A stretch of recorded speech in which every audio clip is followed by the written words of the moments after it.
Bismillahirrahmanirrahim. Assalamualaikum warahmatullahi wabarakatuh. Alhamdulillahirabbil alamin wa bihi nasta'in wa ala umuri dunya waddin wassalatu wassalamu ala asrofil anbiya'i wal mursalin sayyidina maulana Muhammad wa ala alihi wa sahbihi ajmain. Amma ba'd. Pertama-tama marilah kita panjatkan puja-puji syukur kita kehadirat Allah Subhanahu wa taala yang telah memberikan kita begitu banyak nikmat sehingga saat ini kita masih diberikan kesehatan untuk umur panjang. Kedua kalinya selawat serta salam tidak pernah kita lupa berikan atau layangkan kepada junjungan Nabi kita, yaitu suri tauladan kita sebagai umat manusia dan umat muslim, yaitu Nabi Muhammad SAW yang telah membawa kita dari alam jahiliyah menuju alam yang terang benderang, yakni ad-dinul Islam. Baik, perkenalkan, nama saya Abdul Basiron. Saya mahasiswa dari Universitas Muhammadiyah Mataram,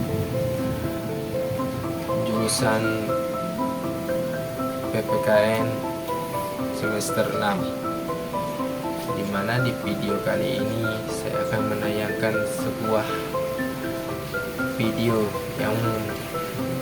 yang bertujuan untuk memenuhi tugas, yaitu tugas UTS dalam mata kuliah hukum pajak.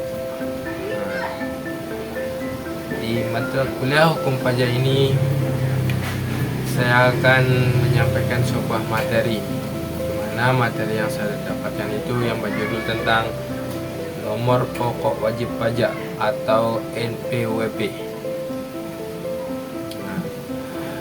Sebelum kita masuk atau membahas tentang nomor pokok wajib pajak dalam mata kuliah hukum pajak ini, alangkah bagusnya ataupun biar lebih barokahnya penyampaian materi dari saya ini lebih bagusnya. Mari kita buka dengan bersama melepaskan basmalah. Bismillahirrahmanirrahim.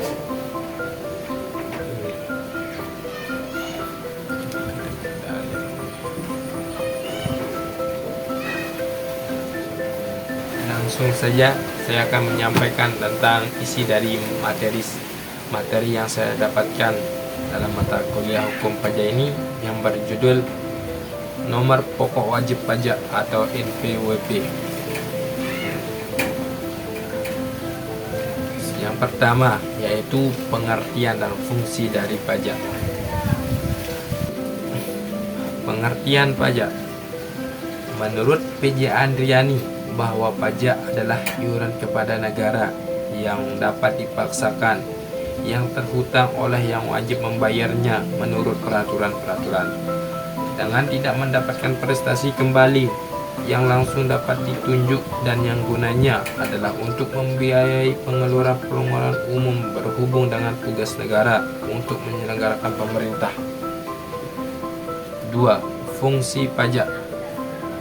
Yang pertama, fungsi budgetair, yaitu fungsi untuk mengisi kas negara yang merupakan salah satu sumber yang utama bagi penerimaan anggaran negara. Yang kedua, fungsi reguleran. Fungsi ini mengatur di bidang sosial dan perekonomian pada umumnya dalam rangka mencapai tujuan tertentu yang diharapkan oleh negara atau pemerintah. Misalnya dalam rangka meningkatkan daya saing produksi dalam negeri. Asas-asas pemungutan pajak. Dalam melakukan pemungutan pajak diperlukan pemungutan berdasarkan asas-asas pemungutan pajak. Asas hukum ini merupakan jantungnya peraturan hukum, bahwa peraturan-peraturan hukum itu pada akhirnya bisa dikembalikan kepada asas-asas tersebut. Asas hukum ini layak disebut sebagai alasan bagi lahirnya peraturan hukum atau merupakan ratio legis dari peraturan hukum. Asas ini mengandung nilai-nilai dan tuntunan-tuntunan etis. Asas-asas pemungutan pajak harus diwujudkan dalam mekanisme pemungutan pajak. Tujuan dari asas-asas ini agar pemungutan pajak dapat dilaksanakan secara efektif dan efisien. Pemungutan tidak hanya bertujuan untuk mencapai tujuan pemerintah semata melalui pemungutan pajak, tetapi juga menjamin agar wajib pajak dapat membayar pajak tanpa memberatkan wajib pajak. Pengertian NPWP dan wajib pajak. Yang pertama, pengertian NPWP. Nomor pokok wajib pajak adalah nomor yang diberikan kepada wajib pajak sebagai sarana dalam administrasi perpajakan yang dipergunakan sebagai tanda pengenal diri atau identitas wajib pajak dalam melaksanakan hak dan kewajiban perpajakannya. Yang kedua, wajib pajak. Wajib pajak adalah orang pribadi atau badan, meliputi pembayaran pajak, pemotongan pajak, dan pemungutan pajak yang mempunyai hak dan kewajiban perpajakan sesuai dengan ketentuan peraturan perundang-undangan perpajakan. Kewajiban mendaftar diri untuk diberikan nomor pokok wajib pajak Pasal 2 Ayat 1 Undang-Undang Nomor 6 Tahun 1983 tentang Ketentuan Umum dan Tata Cara Perpajakan sebagai telah beberapa kali diubah. Terakhir diubah dengan Undang-Undang Nomor 28 Tahun 2007. Dalam uraian selanjutnya digunakan singkatan UU Ketentuan Umum dan Tata Cara Perpajakan KUP. Dinyatakan bahwa setiap wajib pajak yang telah memenuhi persyaratan subjektif dan objektif sesuai dengan ketentuan peraturan perundang-undangan perpajakan wajib mendaftarkan diri pada kantor Direktorat Jenderal Pajak yang di wilayah kerjanya meliputi tempat tinggal atau tempat kedudukan wajib pajak dan kepadanya diberikan nomor pokok wajib pajak atau NPWP. Fungsi nomor pokok wajib pajak menurut Hector S. de Leon terdapat 3 prinsip dari suatu sistem perpajakan, yaitu yang pertama kecukupan pajak, yang kedua kesamaan atau teori, yang ketiga kelayakan administrasi. Prinsip tersebut secara ringkas adalah kecukupan pajak atau fiscal adequacy. Sumber penghasilan secara keseluruhan harus memadai sebagai sumber bagi anggaran negara. Yang kedua, kesamaan atau teori keadilan atau equality or theoretical justice, yaitu beban pajak harus profesional dengan kemampuan. Adapun yang ketiga, kelayakan administrasi atau administrative feasibility. Setiap peraturan pajak harus mampu menciptakan administrasi yang mudah, adil, dan efektif. Prinsip kelayakan administrasi di mana peraturan pajak harus mampu menciptakan administrasi yang mudah, adil, dan efektif tercermin dari fungsi NPWP, yaitu NPWP merupakan suatu sarana dalam administrasi perpajakan yang dipergunakan sebagai tanda pengenal diri atau identitas wajib pajak. Oleh karena itu, kepada setiap wajib pajak hanya diberikan satu NPWP. Mungkin itu saja penyampaian materi dari saya terkait judul materi yang saya dapatkan. Selanjutnya, di mana kali ini saya akan mencoba menganalisis sebuah kasus-kasus yang berkaitan dengan hukum pajak atau materi yang saya dapatkan, yaitu nomor pokok wajib pajak atau NPWP. Adapun kasus-kasus yang berkaitan dengan nomor pokok wajib pajak, di mana yang saya angkat ya ini kasus perdata dan pidana.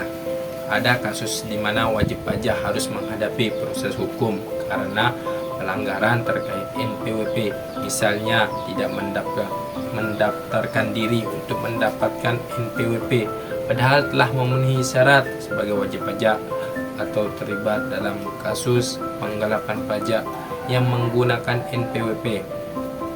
Jadi komentar atau tanggapan saya terhadap kasus perdata dan pidana ini, di mana kasus ini merupakan kasus yang serius dalam perpajakan di Indonesia, karena di mana ketidakpatuhan dalam mendaftarkan diri untuk mendapatkan NPWP meskipun telah memenuhi syarat sebagai wajib pajak merupakan pelanggaran administrasi perpajakan.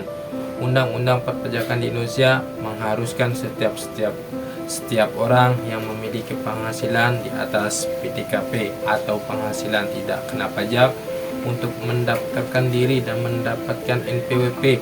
Tidak melakukannya bisa mengakibatkan sanksi administrasi berupa denda atau bahkan sanksi pidana jika ditemukan unsur kesengajaan untuk menghindari kewajiban pajak.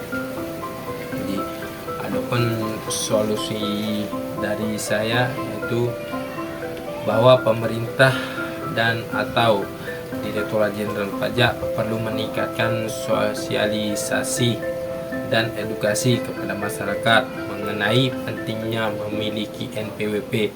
Selain itu, sistem hukum harus diperkuat atau harus ditegakkan untuk memastikan kepatuhan wajib pajak.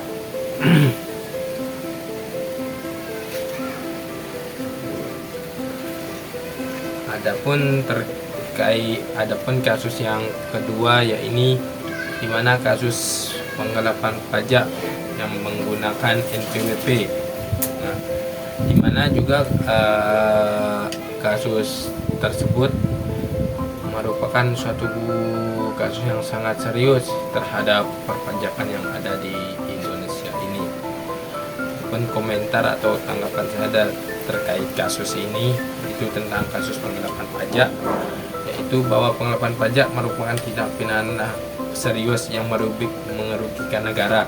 Penggunaan NPWP dalam praktik penggelapan pajak seperti membuat faktur pajak atau pajak fiktif atau memalsukan data dalam laporan SPT merupakan tindakan melawan hukum yang dapat dikenai sanksi pidana berat. Menurut Undang-Undang KUHP, Ketentuan Umum dan Tata Cara Perpajakan, pelanggaran ini dapat diancam dengan hukuman penjara serta denda yang besar. Adapun solusinya dari saya terhadap kasus tersebut ini yaitu bahwa penegak hukum yang tegas dan transparan sangat penting untuk menangani kasus ini. Direktorat Jenderal Pajak harus bekerja sama dengan para penegak hukum dan mengusut tuntas kasus penggelapan pajak.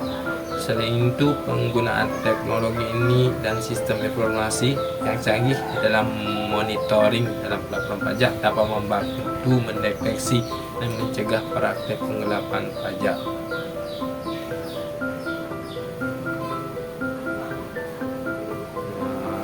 Mungkin itu saja video kali ini yang saya bisa tayangkan terkait